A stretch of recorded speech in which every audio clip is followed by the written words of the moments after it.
नगर और फिरियावद विधानसभा में उपचुनाव होने जा रहे हैं। 30 अक्टूबर को उपचुनाव होने हैं, इसलिए सभी सियासी विसात भी बीत चुकी है। सभी पार्टियां अपने अपने जीत का दावा कर रही है और अपने अपने तरीके से मतदाताओं को रिझाने में लगी है। लेकिन इससे अलग होकर के एक सामाजिक सरोकार और सामाजिक जो सुविधाएं और विकास कार्यों को लेकर के जो कार्य होने चाहिए, उसको लेकर के आज हमारे साथ में है सामाजिक निगरानी दल के संरक्षक रूपलाल जी मेनेरिया, जिनसे जानते हैं कि इनके अलावा जो ऐसे क्या विकास कार्य हैं जो किसानों के लिए या सरकारी विभागों के लिए जो सरकार को करने चाहिए थे या होते हैं तो निश्चित ही रूप से जन कल्याणकारी कार्य होंगे। तो आज हम इस बारे में जानते हैं सामाजिक निगरानी दल के संरक्षक रूपलाल जी मेनेरिया से। सबसे पहले नमस्कार। और वल्लभनगर और फिरियावद में विधानसभा उपचुनाव होने जा रहे हैं। यहाँ के 70% लोग किसान कृषि पर आधारित हैं। तो ऐसे में किसानों के लिए ऐसी कौन सी प्रमुख समस्याएं हैं जिनके निदान के लिए सरकार को प्रयास करना चाहिए, जिससे जनहित के काम हो और सरकार किसानों को भी लाभ हो?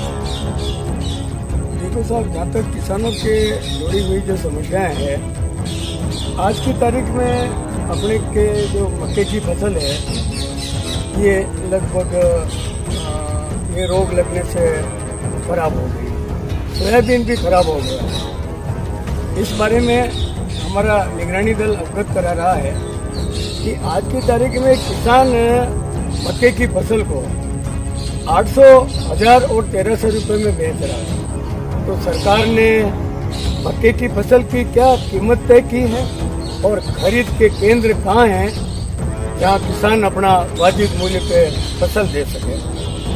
दूसरा, मेरी मांग ये है कि सभी किसानों का फसली बीमा नहीं हुआ है। यहाँ तक कि सहकारी समिति के व्यवस्थापकों के पद भी खाली पड़े हैं। कहीं कहीं ये समिति बंद रहती है। सभी का फसल खराबा का मुआवजा जो है किसानों को मिलना चाहिए, चाहे उसका बीमा है या नहीं, क्योंकि नुकसान हर किसान को हुआ है। इसके अलावा जहाँ तक फसली ऋण देने की बात है, मैं एक उदाहरण देना चाहता हूँ।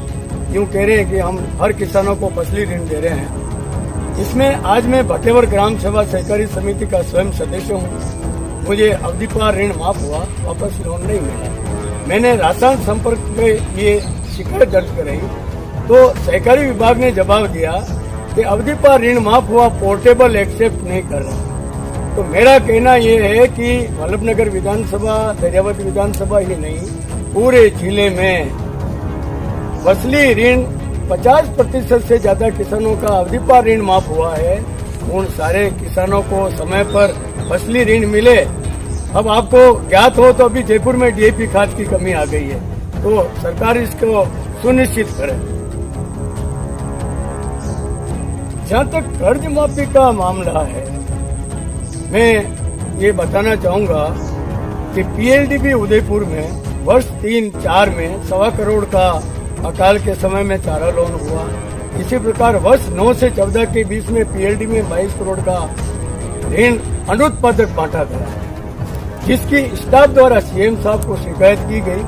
जांचें हुई, एफआईआर दर्ज कर दोनों लोन पे कार्रवाई करनी थी। सरकारें बदल गई और 13 वर्षों तक कोई कार्रवाई नहीं हुई है। ये भ्रष्टाचार के विरुद्ध में कार्रवाई कैसे होती है, एक उदाहरण है। चलो, कार्रवाई हो न हो ये सरकारें जाने, लेकिन मेरी मांग ये है कि उस लोन में से जो एरिया टीएसपी में आता था, वहाँ पर करीब 18 से 20 करोड़ रुपया किसानों का माफ हो गया। वल्लभनगर विधानसभा और मावली विधानसभा टीएसपी में नहीं आती है। आज किसानों के कर्जे बकाया हैं। सारे बैंकों के कर्जे विशेष पैकेज के तहत किसानों के माफ होने चाहिए, ये मेरी मांग है। ये जो किसानों की प्रमुख समस्याएं थी वो माननीय रूपलाल जी मेनेरिया संरक्षक सामाजिक निगरानी दल ने बताई, और इन्होंने कहा कि जो टीएसपी एरिया में जो पूर्व में थे उनके तो ऋण माफ हो गए, लेकिन वल्लभनगर और मावली विधानसभा जो टीएसपी एरिया में शामिल नहीं है उनके ऋण माफ नहीं हुए। तो सरकार को चाहिए कि एक विशेष पैकेज की घोषणा करें और उसके तहत यहाँ भी किसानों को राहत मिले। इसके साथ ही जो किसानों की फसलें नष्ट हुई है उनके लिए भी जो जिन्होंने बीमा करवाया उनका और नहीं करवाया उनको भी नियमानुसार उचित मुआवजा दिलाने की भी इन्होंने मांग की है।